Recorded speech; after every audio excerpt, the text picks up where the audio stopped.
Buenas noches y bienvenidos a Las Cosas Como Son. Naturalmente, durante esta semana, el interés judicial mayor ha sido atraído por el juicio a Keiko Fujimori y otros, más de 40, coimputados por el caso Cócteles en general. Pero no hay que olvidar que venía llevándose a cabo desde principios de este año un juicio que en algunos puntos es comparable, en otros no, al expresidente Ollanta Humala. Contra él hay cargos que en parte coinciden con los cargos que han sido formulados por la Fiscalía y por el mismo fiscal, José Domingo Pérez, contra Keiko Fujimori. Y el juicio se lleva a cabo ante los mismos 3 jueces que componen la sala que también están viendo el caso de Keiko Fujimori. El juicio de Ollanta Humala se llevaba a cabo los lunes y los martes, pues ahora tendrá que cambiar, puesto que los lunes y los martes están desde ahora destinados al caso de Keiko Fujimori. En este contexto hemos tomado conocimiento hoy de la noticia de la revocación de los beneficios derivados de un contacto, de un acuerdo entre la Fiscalía y el ex superintendente de Odebrecht en el Perú, Jorge Barat. El día de ayer, durante la noche, se supo esa noticia. ¿Qué implicancias va a tener el hecho de que Jorge Barat se haya negado a declarar en el proceso de Ollanta Humala, que es la razón por la cual se le ha privado los beneficios penales que se le había otorgado inicialmente? Recordemos que el fiscal José Domingo Pérez, entre la lista de las personas que vendrían a declarar en el caso de Keiko, mencionó también a Jorge Barat. Es decir, el día martes, cuando hubo este alegato, él contaba con la presencia del señor Barat. Entre tanto, sabemos que no ha colaborado, por lo menos en el caso de Ollanta Humala, y que ahora está privado del beneficio penal de esa colaboración. Para disipar estas dudas y resolver estas preguntas, hemos invitado al abogado Wilfredo Pedraza, que es el abogado defensor de Ollanta Humala y de su cónyuge Nadine Heredia. Recordemos que el señor Pedraza fue también ministro del Interior en el gobierno que presidió Ollanta Humala. Señor Pedraza, muy buenas noches, bienvenido a RPP. Buenas noches, Fernando. ¿Cuánto tiempo lleva ya la fase actual, que es la fase oral, del juicio a Ollanta Humala y su cónyuge? En juicio oral, un poco más de 2 años. Un poco más de 2 años. Un poco más de 2 años. Se proyecta que esto podría terminar a fin de año, pero en general la investigación viene desde el año 2015, de manera tal que ya hemos recorrido un largo trecho. O sea, a fin de año, ¿piensa usted que puede haber una sentencia de la primera instancia, al término de 9 años? Es correcto, eso es lo que se proyecta. Estamos probablemente en el 70 u 80% de agotamiento de la actuación de pruebas en juicio oral. Ya no queda tanto, de manera tal que sí, la proyección es que a fin de año, en este caso, la sala podría dictar ya sentencia. ¿Los cargos que se han formulado contra Ollanta Humala son los mismos que hay contra su esposa, Nadine Heredia? En esencia sí, el tema es aporte del gobierno venezolano para la campaña de 2006 y aporte de Odebrecht para la campaña del 2011. En este caso no existe manejo o imputaciones vinculados con uso de recursos públicos. Estrictamente es un tema de aporte para campaña. Entonces la discusión de fondo es si los aportes de campaña constituyen o no lavado de activos. Ciertamente. El cargo con el que el fiscal José Domingo Pérez ha presentado la causa es lavado de activos. Tenemos otro fiscal, el fiscal Germán Juárez, en nuestro caso. Sí. Digamos, sí, al final es lavado de activos por aporte de campaña. Reitero, en nuestro caso no existe una sola imputación vinculada con el uso de recursos públicos o el uso de funciones públicas. Es aporte de 2006, no era gobierno, aporte de 2011, tampoco será gobierno. ¿Cuántos testigos han sido convocados a declarar? Como 280 y estamos actuando unos 800 documentos, prueba documental, digamos. Es un poco menos que en el caso de Keiko Fujimori, son 2.000 testigos y 5.000 documentos, ¿no? Sí, yo creo que en el caso de Fujimori lo que ha habido es un problema de control del tema de la abundancia de prueba, porque evidentemente tantísimos testigos, tanto documento, puede uno proyectar un juicio oral en 10 años, cosa que es insostenible, digamos, para un sistema democrático que pretende mostrar una justicia célere. ¿Qué diferencias y qué semejanzas hay entre el juicio a Ollanta Humala y su cónyuge y a Keiko Fujimori? Y su cónyuge de la época también está concernido, ¿no? Probablemente la diferencia más notable es que ellos tienen el reconocimiento de entrega de dinero, banco de crédito, aunque no veo la verdad cómo es que eso pueda suponer lavado de activos. Si el propietario del dinero dice tome del banco y lo entregó para campaña. Y el otro tema, en todo caso, la diferencia notable es que en el caso Keiko hubo pitufeo del dinero, se simuló aportantes, en nuestro caso no. ¿Cómo se hizo en el caso de Humala? Bueno, en nuestro caso lo que hay es imputación de recepción de dinero que no está acreditado. La tesis de defensa es que nunca hubo aporte ni de Venezuela ni de Brasil. Obviamente tampoco hubo pitufeo. Han habido un grupo pequeño de aportantes que negaron sus aportes. Muchos de ellos fueron rectificados oportunamente, otros mantuvieron su negativa. Pero al final lo que hay, y eso se reconoce, es un desorden en las cuentas de la campaña que obviamente nunca podrían suponer razonablemente lavado de activos. Un desorden que creo que lo han tenido todos los partidos en la historia de nuestra República. Desorden que en todo caso se tendría que investigar y sancionar en el ámbito administrativo a través de la ley de partidos políticos, porque la ley de partidos políticos dice quién puede aportar, quién no, qué pasa cuando no se rinde cuentas correctamente, qué pasa cuando hay un aportante que no reconoce. Digamos, temas que están desde el punto de vista de la defensa claramente delimitados en el ámbito administrativo. De acuerdo. En los medios vinculados a la defensa de Keiko Fujimori se suele decir que la gran diferencia es que ella no ha estado nunca en la presidencia. De manera que al señor Humala, cuya detención creo que fue celebrada por la propia Keiko Fujimori, me parece, bueno, ¿no? Y por allegados a ella, ¿no? Cuando lo detuvieron al expresidente Humala... ¿Qué año fue, recuerdo, no? En el 2018. Sí, lo detuvieron a él y a su esposa, todos. ¿no? Sí. Aplaudió Keiko y el fujimorismo, aplaudió el APRA. ¿Con qué argumentos aplaudió? En tema de vasta impunidad, yo diría que por una motivación política estrictamente. Sin embargo, hasta hoy hemos visto lo que pasó con el APRA, lo que pasó con Pedro Kuczynski, digamos, con absolutamente todos los partidos políticos.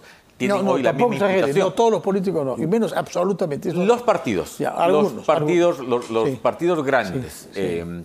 De manera tal que esto que ellos empujaron ha dado la vuelta y los ha puesto en una situación, diría, mucho más dramática que la nuestra. Yo diría que en términos de diferencia, las diferencias son sustantivas y yo no creo que la diferencia más notable sea que nosotros fuimos gobierno y ellos no, porque las imputaciones son 2006, el presidente era candidato, el 2011 en su periodo de candidato, él no tiene ninguna imputación en este caso como ejerciendo la presidencia de la República, de manera tal que esa diferencia es una diferencia aparente en realidad. ¿Cuál es la diferencia entonces sustancial, según usted? Yo creo que somos diferentes en tanto ellos reconocen aportes, reitero que no me parece que sea lavado, sin duda no son lavado, y ellos reconocen haber distribuido dinero para justificar esos aportes cuyo aportante no reconoció haberlo hecho. Para quedarme ahí, digamos, en lo sustantivo.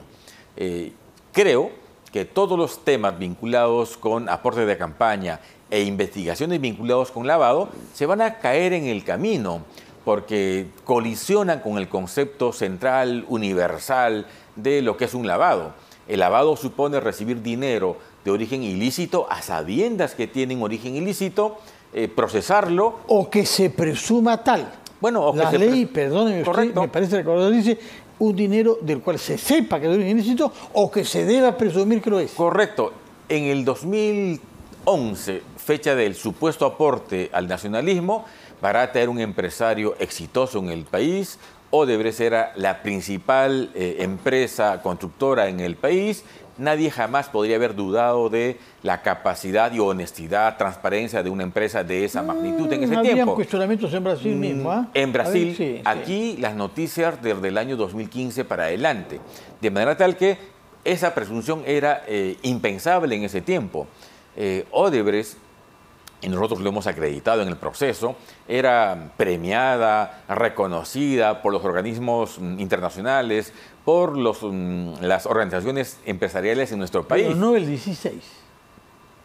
Obviamente ya no el 2016, ya el Ahí 2016 ya había las revelaciones de Estados Unidos, ¿no? Claro, el acuerdo que suscribe con Estados Unidos es bastante claro. Reconocen una serie de situaciones irregulares, delitos.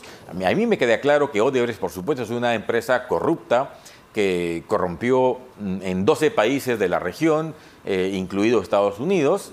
Eso me queda clarísimo. Pero obviamente, en nuestro caso, no tenemos imputación de coimas por contratos, entrega de dinero con cargo a corrupción o a la obtención de algún contrato vinculado con el Estado. Está hablando sobre el año 11, Odebrecht. ¿Y qué decir sobre el dinero venezolano que se presume haber sido donado para la campaña del año 6? A ver, peor aún, porque la tesis de la Fiscalía es que el propio Hugo Chávez habría tomado dinero del Tesoro Público venezolano y entregado a la mano del expresidente Humala. Es ilegal. Si fuera el caso, es algo ilegal. Sin duda. Uno debe presumir que es de origen ilícito. Sin duda. Sí. Sin embargo, el tema es con qué se acredita una situación así. La verdad, con absolutamente nada. Respecto a Venezuela, no tienen absolutamente nada razonable, nada lógico. ¿No hay testigos que han sido presentados por la Fiscalía? No hay testigos. Lo que hay es una presunción de declaraciones del expresidente Kuczynski, Se retractó Kuczynski, ¿no? Todos, Toledo y Kuczynski, que dijeron en prensa haber visto o haber escuchado, se retractaron finalmente. Dijeron que era cuando les tocó una a ellos, posición cuando se política. dieron cuenta que lo que decían Lo que pasa podía es que, caerles a ellos. Como ambos han dicho, eran observaciones políticas en tiempo de campaña, pero ciertamente distinto declarar ante un fiscal, porque no pueden faltar a la verdad. Y se han retractado. Nadie jamás ha señalado que alguna vez algún órgano de inteligencia haya mostrado fotografías o hecho un reporte de ingreso de dinero de Venezuela, de manera tal que ahí no tienen absolutamente nada. Y en el caso Brasil, lo que tienen es, en verdad, la declaración de Barata, la solitaria declaración de Barata, que tampoco tiene ninguna corroboración sustantiva. Dicho sea de paso, lo que usted anunciaba al inicio, la revocación del beneficio, no es un tema que a nosotros nos afecte, ni nos beneficia, ni nos perjudica, porque Barata fue convocado hasta en 5 ocasiones el año pasado. Finalmente el juzgado decidió prescindir de esa declaración. El Ministerio Público estuvo conforme. Por tanto, para nosotros Barata ya es historia. ¿Ninguna declaración de Barata vale en términos procesales en este caso? A ver, lo que hay que precisar es la declaración personal de él en juicio, si ya es un tema que pasó en nuestro caso. No existió, no lo hizo, no declaró. No declaró. Lo que se va a discutir probablemente en unos 30 días es si la declaración que él brindó en el Brasil debe ser incorporada o no en nuestro caso. Esa será una discusión. ¿Y por qué es que podría no ser incorporado? Si él dijo cosas sobre el Perú en el Brasil y están registradas y son oficializadas por la Fiscalía brasileña, ¿por qué deberíamos prescindir de ese testimonio? No voy a adelantar los conceptos, pero la regla es que solo se incorpora declaraciones previas de un testigo cuando el testigo, por razones muy fortuitas, no ha podido venir a declarar. La pregunta será aquí si Barata no vino al Perú por una razón fortuita, una razón que pueda justificar que su testimonio personal se reemplace por algo escrito. Ese exactamente es el núcleo del tema que se discutirá en su momento. La defensa ciertamente tiene una tesis distinta. Barata no vino porque no quiso venir. El juzgado, en nuestro caso, lo citó a Perú, él evaluó, supongo, su pertinencia y dijo no voy. De manera tal que no es que no vino porque algo fortuito se lo impidió. No vino porque no tuvo voluntad para venir. Y no va a venir más, entiendo, a ningún otro proceso a partir de la revocatoria. ¿Pierde algo en el Perú comportándose de esa manera? A ver, ¿tiene bienes acá patrimonio, que puedan ser incautados? Nada. Ella vendió su casa, recuperó los 12 o 13 millones de soles que tenía como fondo voluntario en su AFP, no tiene ningún patrimonio aquí. ¿Qué puede perder? Probablemente que la justicia peruana le inicie procesos y ordene su captura internacional, pero todos sabemos que Brasil tiene por mandato de su constitución la prohibición expresa de extraditar a un connacional. Por tanto, en esas situaciones, como ocurre con Israel, Estados Unidos y muchos países, en esa situación... Israel no, pueden ellos, bajo ciertas circunstancias. Usualmente no. Usualmente no, no les gusta hacerlo, pero no hay nada que lo impida constitucionalmente.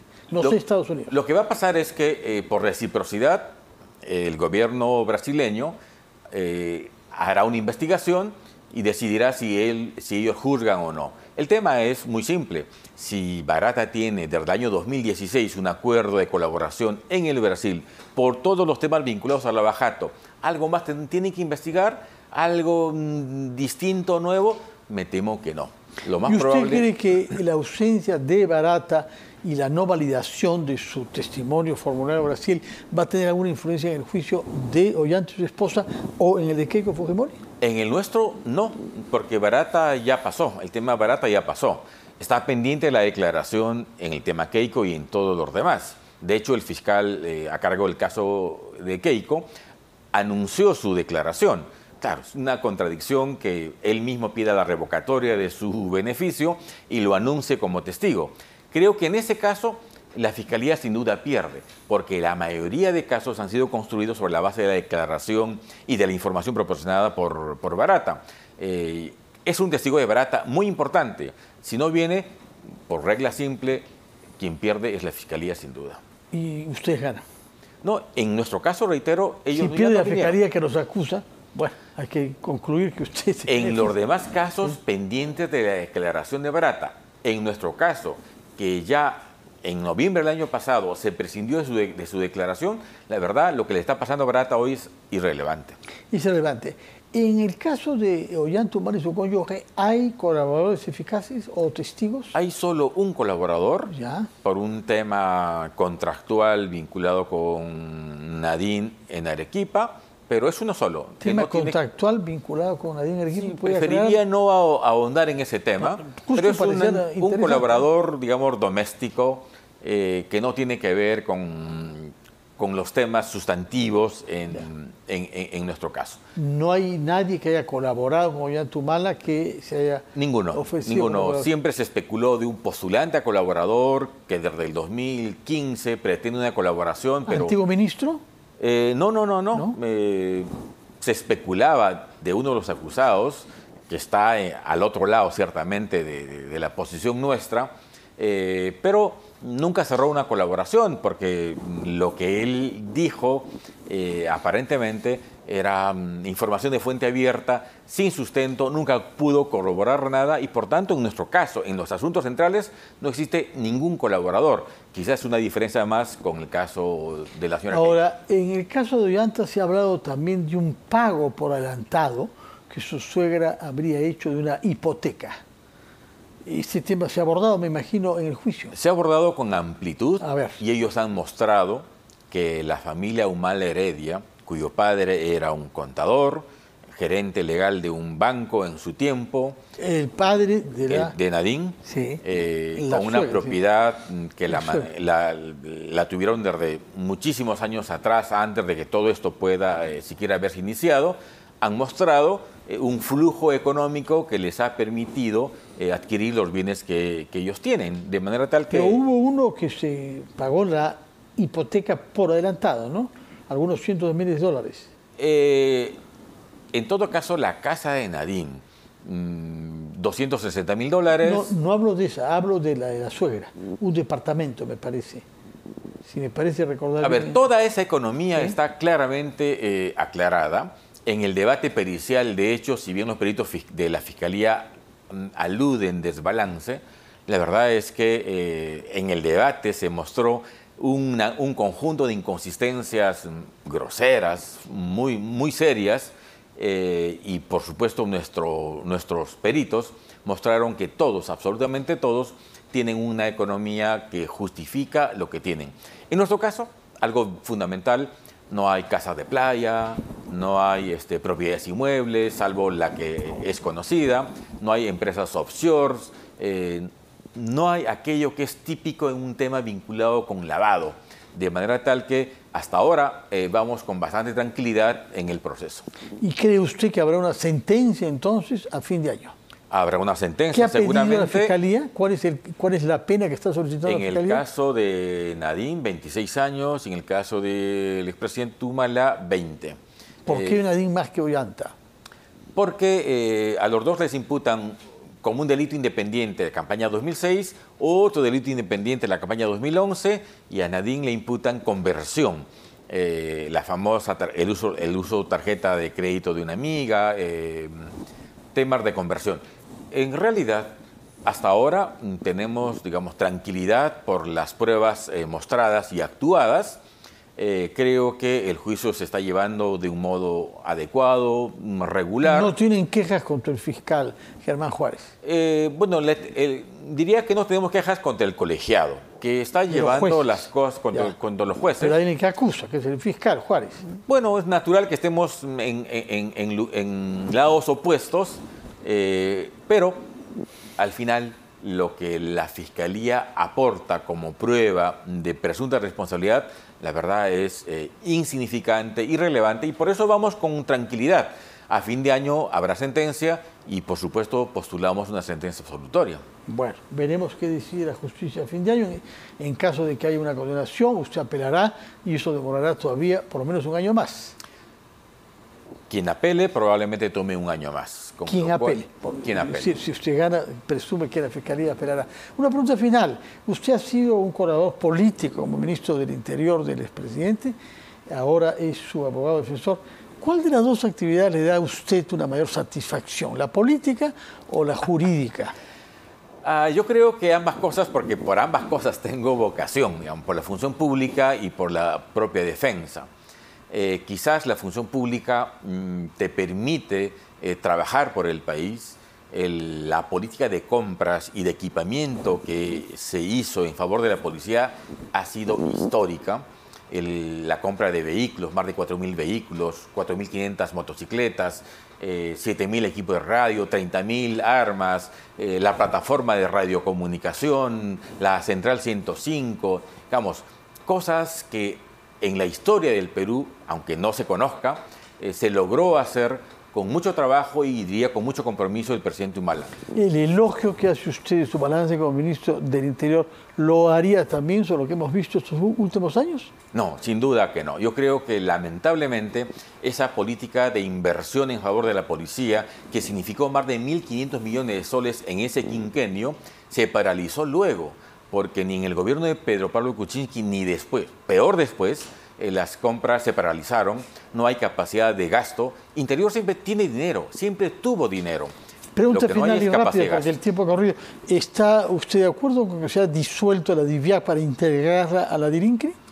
Yo creo que no. Creo que la DIVIAC debe mantenerse, aunque con un liderazgo diferente. Creo que cuando el jefe de la DIVIAC se mediatiza mucho, pierde y malogra su propio trabajo. Muy bien, abogado Wilfredo Pedraza, defensor de Ollanta Humala y Nadine Heredia en el proceso que se les está siguiendo en la Corte Superior Penal de Lima. Muchas gracias por su presencia y muy buenas noches. Gracias. Vamos a hacer una pausa y hablaremos también sobre temas jurídicos e institucionales, pero esta vez con el doctor Aldo Vázquez, magistrado de la Junta Nacional, que se ha reincorporado a la Junta el día de ayer por decisión de la justicia. Primero vamos a hacer una pausa.